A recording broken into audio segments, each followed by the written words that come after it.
168 թեմի հարգելի հետևողներ, կզրուցենք Մարգարիտ Եսայանի հետ, Տիկին Եսայան,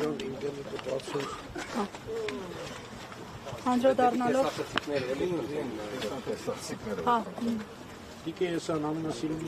Ավրակարգային հարցերին արտաքին քաղաքականության մեջ ակտիվացում է նկատվում Փաշինյանը համենայն դեպս տարբեր ոյաժներով փորձում են վերահաստատել, որ խաղաղության օրակարգը այսպես կոչված շարունակում է հետաքրքրող մնալ։ Ձեր տպավորությամբ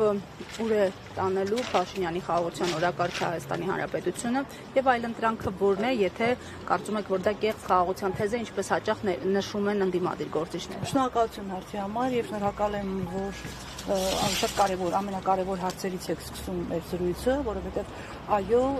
խաղաղության եւ պատերազմի թեման այսօր շատ արդիական է, հատկապես Հայաստանի Հանրապետության եւ մեր տարածաշրջանի համար, եւ որքան էր այսօրվա կառավարիչ վարչապետի Աթոռի նստած անձը խոսի այն մասին, փորձի համոզել, ապացուցել, որ մեր երկիրը գնում է խաղաղության, որ իր միակ նպատակը դեպի խաղաղություն գնալն է,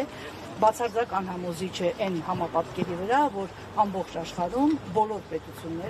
պետությունները այսօր ավելացնում են իրենց ռազմական բյուջեները, բոլոր պետությունները, այդ թվում նաև մեր հարևան Ադրբեջանը։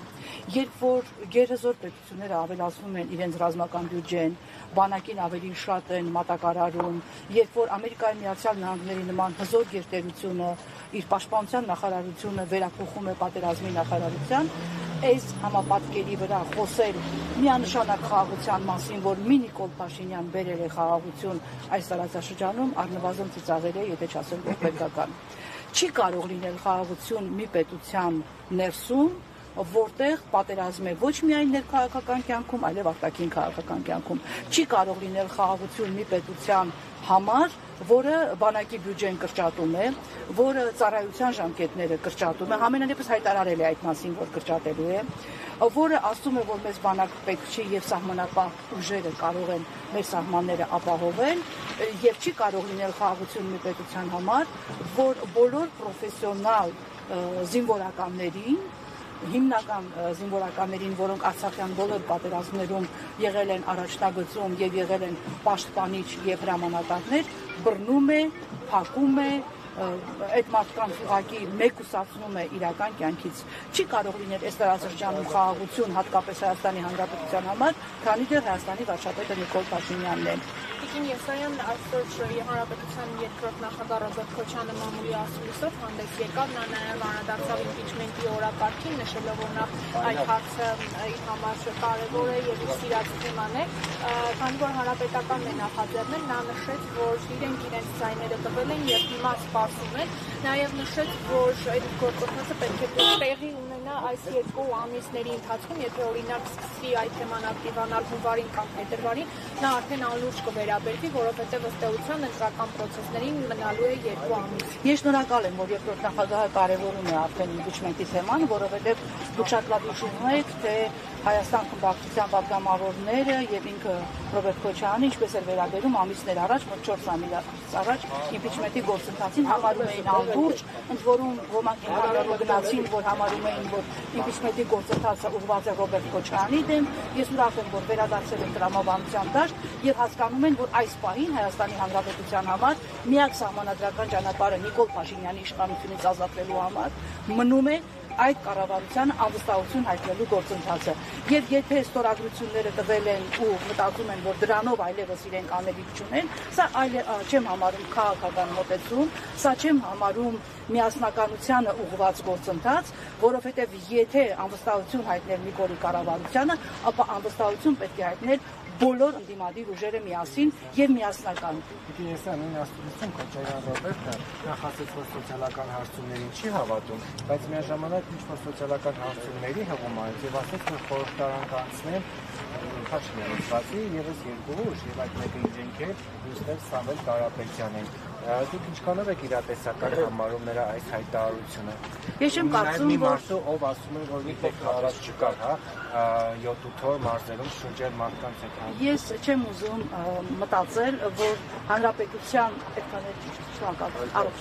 Ես չեմ ուզում մտածել, որ հանրապետության երկրորդ նախագահը հավակնում է Վանգայի կամ Նոստրադամուսի դերակատարմանը, որովհետև նման կանխատեսում անելը առնվազն պիտի, չգիտեմ, էքստրասենս լինես, սովորաբար էքստրասենսների կանխատեսումներն էլ 99%-ով չեն իրականանում, եւ առնվազն տարօրինակ է, որ նման պնդում է անում նման հաստատուն տոնայնությամբ, որովհետև քաղաքականությունը միշտեղ հնարավորինի արվեստ է, քաղաքականությունը միշտեղ երբեք մի ասա երբեկի արվեստ է, եւ քաղաքականությունը այո անակնկալներ է պարունակում։ Ես կարծում եմ պարզապես երկրորդ նախագահի ցանկությունն է դա, որ անցնեն այդ երկու ուժերը, ընդ որում շատ տարօրինակ է, որ միանալով իմպիչմենտի գործընթացի ստորագրությունները տալով ինքը թվարկում է իրենց եւ Սամվել Կարապետյանի ուժը։ Ես միայն ուրախ կլինեմ, որ Սամվել Կարապետյանի ուժը, որը դեռ չի ստեղծվել, որը ստեղծության չկա, մենք չգիտենք այդ կուսակցության անունը, ես միայն ուրախ կլինեմ երկու ձեռքով կողմ, որ այդ ուժը վերջապես ստեղծվի եւ անցնի խորհրդարան։ Իսկ որ Քոչարյանը ասում է, որ մենք ֆեքտիվով մասնակցում ենք, դուք ինչ եք կարծում նկատի դաշնակցությանը։ Եթե դուք ասուլիսին ներկայ եք, այդ հարցը պիտի ուղղեիք պարոն Քոչարյանին, թե ինքը ում նկատի ունի, որ ասում է մենք մեր թիմով,